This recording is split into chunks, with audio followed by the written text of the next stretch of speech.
ഡൽഹിയിൽ പുതിയ മുഖ്യമന്ത്രിയെ തീരുമാനിച്ചു. വിശദാംശങ്ങളുമായി കെ സി ഉണ്ണികൃഷ്ണൻ ചേരുന്നു. ഉണ്ണി, എങ്ങനെയാണ് വിശദാംശങ്ങൾ? ഋഷി മർലേന തന്നെ മുഖ്യമന്ത്രിയാകുമെന്നാണ് ഇപ്പോൾ നിയമസഭാ കക്ഷിയോഗത്തിൽ തീരുമാനമായിരിക്കുന്നത്. അല്പസമയം മുമ്പാണ് നിയമസഭാ കക്ഷിയോഗം തീരുമാനിച്ചത്. നമ്മൾ തൊട്ടു മുമ്പായിട്ട് ആ വാർത്ത റിപ്പോർട്ട് ചെയ്തതാണ്. അതിന് പിന്നാലെയാണ് ഇപ്പോൾ ഒരു തീരുമാനം ആ കക്ഷിയോഗത്തിൽ ഉണ്ടായിരിക്കുന്നത്. അതിഷി മർലേന തന്നെ ഡൽഹിയെ നയിക്കാനായി പുതിയ മുഖ്യമന്ത്രിയാകുമെന്നാണ് ഇപ്പോൾ പുറത്തു വരുന്ന വിവരങ്ങൾ. ആം ആദ്മി പാർട്ടി എംഎൽഎമാരുടെ യോഗത്തിൽ ആ തീരുമാനം വന്നിരിക്കുന്നുവെന്നാണ് ഏറ്റവും പുതുതായി പറയാനുള്ളത്. എന്തായാലും അതിഷി മർലേന മുഖ്യമന്ത്രിയാകുമ്പോൾ മൂന്നാമത്തെ വനിതാ മുഖ്യമന്ത്രിയാണ് ഡൽഹിയെ സംബന്ധിച്ച് അതിഷി എന്ന് പറയുന്നത്.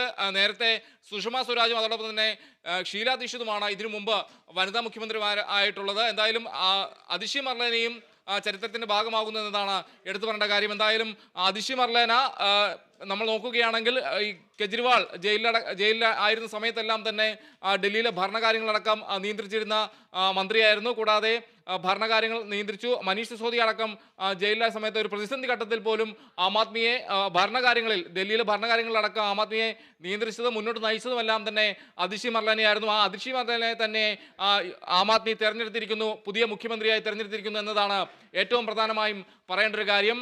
ഡൽഹിയെ സംബന്ധിച്ച് നോക്കുകയാണെങ്കിൽ മൂന്നാമത്തെ വനിതാ മുഖ്യമന്ത്രിയാണ് അതിഷി മർലേന. നമുക്കറിയാം കഴിഞ്ഞ കുറച്ച് നാളുകളായി തന്നെ വലിയ രീതിയിൽ ആം ആദ്മി പ്രതിസന്ധിയിലാവുന്ന ഒരു സാഹചര്യമായിരുന്നു. ഡൽഹി മദ്യനയ അഴിമതി കേസുമായി ബന്ധപ്പെട്ട് ആ ഒരു ഘട്ടത്തിലെല്ലാം തന്നെ പാർട്ടി പ്രതിരോധത്തിലായ സാഹചര്യത്തിലെല്ലാം തന്നെ ഡൽഹിയിലെ പല കാര്യങ്ങളും പാർട്ടിയുമായി ബന്ധപ്പെട്ട പല കാര്യങ്ങളിലും തീരുമാനങ്ങൾ എടുക്കുന്ന അടക്കമുള്ള കാര്യങ്ങളെല്ലാം തന്നെ മുന്നിൽ നിന്ന് നയിച്ച ഒരു നേതാവ് കൂടിയാണ് അതിഷി മർലേന എന്നതാണ് ഈ ഒരു ഘട്ടത്തിൽ പ്രധാനമായും എടുത്തു പറയേണ്ട കാര്യം. അതിഷി മർലേനെ സംബന്ധിച്ച് നോക്കുമ്പോൾ ഈ പ്രതിസന്ധി ഘട്ടങ്ങളിൽ, അതായത് കെജ്രിവാൾ, മനീഷ് സിസോദിയ അടക്കമുള്ള നേതാക്കൾ ഈ മദ്യനയ കേസുമായി ബന്ധപ്പെട്ട് ജയിലിലാവുന്ന സാഹചര്യം, ആ ഘട്ടത്തിലെല്ലാം തന്നെ കൂടുതൽ വകുപ്പുകൾ കൈകാര്യം ചെയ്തു എന്ന കാര്യം കൂടി എടുത്തു പറയേണ്ട കാര്യമാണ്. 18 വകുപ്പുകളോളമാണ് അവർ ആ സമയത്ത് കൈകാര്യം ചെയ്തത്. ആ രീതിയിൽ ഭരണ മികവും അതോടൊപ്പം തന്നെ കൃത്യമായ രീതിയിലുള്ള പ്രവർത്തന മികവും എല്ലാം തന്നെ തെളിയിച്ചൊരു മന്ത്രി കൂടിയായിരുന്നു അതിഷി മർലേന. തീർച്ചയായും അതിഷി മർലേന തന്നെ മുഖ്യമന്ത്രി ആവുന്നു എന്നതാണ് ഏറ്റവും പ്രധാനമായുള്ള കാര്യം. എന്തായാലും എംഎൽഎമാരെല്ലാം തന്നെ അതിഷി മർലേനയ്ക്ക് പിന്തുണ അറിയിച്ചിരിക്കുന്നു എന്നതാണ് ഈ ഒരു ഘട്ടത്തിൽ പറയാനുള്ളത്. അരവിന്ദ് കെജ്രിവാളിന്റെ പിൻഗാമിയായി അതിഷി മർലേന വരുന്നു എന്നതാണ് പ്രധാനമായും പറയേണ്ടിയിരിക്കുന്നത്. അതോടൊപ്പം തന്നെ ഇന്ന് ഈ കാര്യം, അതായത് എംഎൽഎമാരുടെ പിന്തുണ കത്ത്, അതിഷി മർലേനെ പിന്തുണച്ചുകൊണ്ടുള്ള കത്ത് വൈകിട്ട് അരവിന്ദ് കെജ്രിവാൾ രാജിക്കത്ത് കൈമാറുന്നതിനൊപ്പം തന്നെ ലഫ്റ്റനന്റ് ഗവർണർക്ക് കൈമാറും. അതിൽ അന്തിമ തീരുമാനമുണ്ടാവും. എന്തായാലും ഈ അടുത്ത ദിവസങ്ങളിൽ തന്നെ സത്യപ്രതിജ്ഞ ഉണ്ടാകുമെന്നാണ് പ്രതീക്ഷിക്കുന്നത്. കാളിദാസ്, തീർച്ചയായും അരവിന്ദ് കെജ്രിവാളിന് പിൻഗാമിയായി അതിഷി മർലേന ഡൽഹി മുഖ്യമന്ത്രി സ്ഥാനത്തിലേക്ക് എത്തുകയാണ്. നിയമസഭാ കക്ഷിയോഗത്തിൽ ഐക്യകണ്ഠേന തീരുമാനം വന്നിരിക്കുകയാണ്. പ്രതിസന്ധി ഘട്ടങ്ങളിലും, ഡൽഹിയിൽ ആം ആദ്മിയുടെ പ്രതിസന്ധി ഘട്ടങ്ങളിലും കെജ്രിവാളിനെതിരെയും മനീഷ് സിസോദിയക്കെതിരെയും പ്രതികൂല സാഹചര്യങ്ങൾ ഡൽഹിയിൽ നിലവിൽ വന്നപ്പോഴും ആം ആദ്മിയെ പിടിച്ചു നിർത്തിയ വനിതാ നേതാവാണ്. 18ഓളം വകുപ്പുകളാണ് ഈ ഒരു സാഹചര്യങ്ങളിലും ഡൽഹിയിൽ കെജ്രിവാളിനെതിരെയെല്ലാം കൊടുമ്പിരി കേസുകളെല്ലാം, ആരോപണങ്ങളും അല്ലെങ്കിൽ അത്തരത്തിലുള്ള എല്ലാത്തരം നടപടികളും കൊടുമ്പിരി കൊണ്ടിരിക്കുന്ന സമയങ്ങളിലും ആം ആദ്മി പാർട്ടിയെ താങ്ങി നിർത്തിയ വനിതാ നേതാവാണ് ആ നേതാവ് അതിഷി മർലേന. ഡൽഹി മുഖ്യമന്ത്രി സ്ഥാനത്തേക്ക് ഐക്യകണ്ഠേന ആം ആദ്മി എംഎൽഎമാർ തിരഞ്ഞെടുത്തിരിക്കുകയാണ്. ഇതിനെ സംബന്ധിച്ച് അതിഷി മർലേനയെ പിന്തുണച്ചുകൊണ്ട് അരവിന്ദ് കെജ്രിവാൾ ഇന്ന് വൈകുന്നേരം തന്നെ ഈ രാജിക്കത്തിനൊപ്പം പിന്തുണയും പ്രഖ്യാപിക്കും. മറ്റ് നടപടികളും അതേപോലെ തന്നെ മുഖ്യമന്ത്രി സ്ഥാനത്തേക്കുള്ള പ്രഖ്യാപനം, ഔദ്യോഗിക പ്രഖ്യാപനം എല്ലാം വരും മണിക്കൂറുകളിലെല്ലാം ഉണ്ടാകും. ഉണ്ണി, മറ്റൊരു കാര്യം, ഇപ്പോൾ നമ്മൾ നേരത്തെ സൂചിപ്പിച്ച പോലെ തന്നെ അതിഷി മർലേനയ്ക്കൊപ്പം മറ്റ് നേതാക്കളുടെ പേരൊക്കെ നേരത്തെ ഉയർന്നു കേട്ടിരുന്നു. ഈ ഒരു നിയമസഭാ കക്ഷി യോഗത്തിലും അത്തരത്തിൽ വീണ്ടും ആ ഒരു അതിഷി മർലേനയ്ക്കൊപ്പം തന്നെ മറ്റ് എംഎൽഎമാരെ അല്ലെങ്കിൽ മറ്റ് പേരുകൾ, നേരത്തെ പറഞ്ഞ പോലെ ഗോപാൽ റായ്, അതേപോലെ തന്നെ കൈലാഷ് ഗെഹ്ലോട്ട്, ഇവരുടെയൊക്കെ പേരുകൾ പിന്തുണച്ചുകൊണ്ടുള്ള വാദങ്ങളെല്ലാം ഉയർന്നിരുന്നു, അല്ലെങ്കിൽ അത്തരത്തിലുള്ള വിവരങ്ങൾ നമുക്ക് ലഭിക്കുന്നുണ്ടോ നിലവിൽ?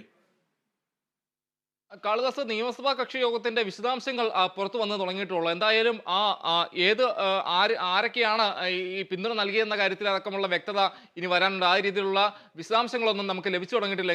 എന്നിരുന്നാൽ പോലും കെജ്രിവാൾ ഒരുപക്ഷെ നേരത്തെ ഒരു അഭ്യൂഹങ്ങളെല്ലാം ഉണ്ടായിരുന്നു. കെജ്രിവാൾ അതിഷീനെ പിന്തുണയ്ക്കുന്നു എന്ന രീതിയിലുള്ള അഭ്യൂഹങ്ങളെല്ലാം കഴിഞ്ഞ ദിവസം പുറത്തു വന്നിരിക്കുന്നു. കൂടുതലും ഈ മുഖ്യമന്ത്രി ആകാനുള്ള സാധ്യത അതിശിക്ക് തന്നെയാണെന്ന വിശദാംശങ്ങളെല്ലാം തന്നെ നേരത്തെ പുറത്തു വന്നിരുന്നു. കാരണം ഞാൻ നേരത്തെ സൂചിപ്പിച്ച കാര്യം തന്നെയാണ്, ഈ പ്രതിസന്ധി ഘട്ടങ്ങളിൽ പോലും അവിടെ സംസ്ഥാനത്തിന്റെ ഭരണം മുന്നോട്ട് നയിച്ചതിൽ പ്രധാന പങ്കുവഹിച്ച ഒരു നേതാവാണ് അതിഷി മർലേന. അതോടൊപ്പം തന്നെ ഈ പ്രതിസന്ധി നേരിട്ട ഘട്ടങ്ങൾ പാർട്ടി പ്രതിരോധത്തിലായ സമയത്തെല്ലാം തന്നെ പ്രത്യക്ഷത്തിൽ തന്നെ സംസാരിക്കുക, അതോടൊപ്പം തന്നെ വിശദമായ രീതിയിൽ തന്നെ കാര്യങ്ങളെല്ലാം ഇടപെടുകയും ചെയ്ത ഒരു നേതാവ് കൂടിയാണ് അതിഷി മർലേന എന്നതാണ് എടുത്തു പറയേണ്ട കാര്യം. വലിയ രീതിയിലുള്ള പ്രതിരോധം ഈ ഡൽഹി മദ്യനയ കേസുമായി ബന്ധപ്പെട്ട് സംസ്ഥാനത്ത് നേരിട്ടൊരു ഘട്ടമുണ്ടായിരുന്നു, സർക്കാരിനെ വലിയ രീതിയിൽ ബാധിച്ചൊരു ഘട്ടമുണ്ടായിരുന്നു. ആ പ്രതിസന്ധി ഘട്ടങ്ങളിലെല്ലാം തന്നെ പ്രതിരോധിക്കുന്നതിനടക്കം, അതായത്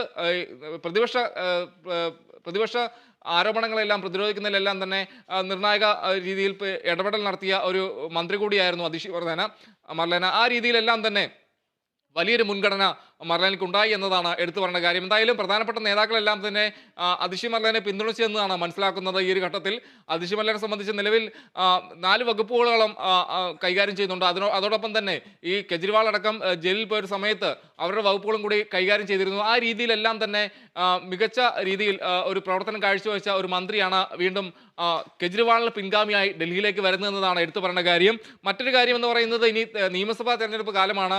സമീപ സംസ്ഥാനമായ ഹരിയാന അടക്കമുള്ള സംസ്ഥാനങ്ങളിൽ നിയമസഭാ തെരഞ്ഞെടുപ്പാണ്. പുതിയൊരു വനിതാ മുഖ്യമന്ത്രിയെ അവതരിപ്പിക്കുന്നതിലൂടെ മറ്റൊരു സന്ദേശം കൂടി ആം ആദ്മി നൽകുന്നു എന്നത് എടുത്തു പറയുന്ന കാര്യമാണ്. ഈ അതിഷി മർലേനെ സംബന്ധിച്ച് ഒരു കാര്യം ഡൽഹിയിലെ ജനങ്ങൾക്കെല്ലാം തന്നെ ഒരുപോലെ, അല്ലെങ്കിൽ ഈ ആം ആദ്മിക്കുള്ളിൽ ആം ആദ്മി പ്രവർത്തകർക്കിടയിൽ വലിയൊരു സ്വീകാര്യതയുള്ളൊരു വ്യക്തി കൂടിയായിരുന്നു അതിഷി മർലേന.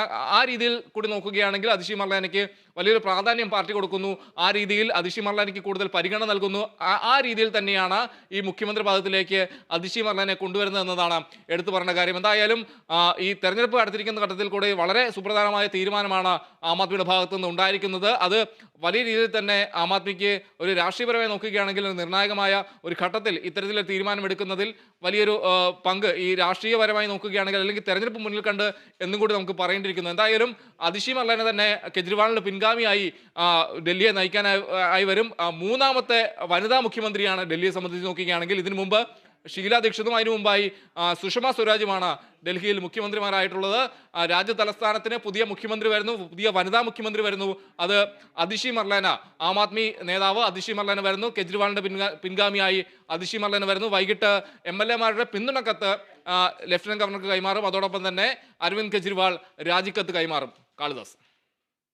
തീർച്ചയായും ചരിത്രത്തിന്റെ ഭാഗമാവുകയാണ് അതിഷി മർലേന. ആം ആദ്മി പാർട്ടിയുടെ ആദ്യ വനിതാ മുഖ്യമന്ത്രിയാണ് അതിഷി മർലേന. ദില്ലി കൽക്കാജി മണ്ഡലം MLA ആണ്. അതേപോലെ ചരിത്രത്തിൽ ദില്ലിയുടെ 3ാമത്തെ വനിതാ മുഖ്യമന്ത്രിയാണ്. സുഷമ സ്വരാജിനും ഷീല ദീക്ഷിത്തിനും ശേഷം അതിഷി മർലേന എന്ന പേര് ഇനി മുതൽ ചരിത്രത്തിൽ അടയാളപ്പെടുത്തും. 3ാമത്തെ വനിതാ മുഖ്യമന്ത്രിയാണ് ഡൽഹിയുടെ. അതേപോലെ തന്നെ ആം ആദ്മി പാർട്ടിയെ സംബന്ധിച്ചും ചരിത്ര നിമിഷം തന്നെയാണ്. ആദ്യ വനിതാ മുഖ്യമന്ത്രിയാണ്. ഇന്ന് വൈകിട്ടോടുകൂടിയായിരിക്കും MLA-മാർ പിന്തുണച്ചുകൊണ്ടുള്ള ഒരു പ്രഖ്യാപനം, അല്ലെങ്കിൽ അത്തരത്തിലൊരു നടപടി നടക്കുക. അതേപോലെ തന്നെ ഔദ്യോഗിക പ്രഖ്യാപനവും ഉണ്ടാകും. ഒപ്പം കെജ്രിവാളിന് ഇനിയും മറ്റ് തിരഞ്ഞെടുപ്പ് പ്രക്രിയകളിലേക്കെല്ലാം കടക്കാം. അതിഷിയെ ഭരണം ചുമതലയെല്ലാം ഏൽപ്പിച്ച് കൂടുതൽ രാഷ്ട്രീയ തന്ത്രങ്ങൾക്കൊരുങ്ങാം. അരവിന്ദ് കെജ്രിവാളിന് സംബന്ധിച്ച എല്ലാ വിശദാംശങ്ങളാണ് KC ഉണ്ണികൃഷ്ണൻ നൽകിയത്.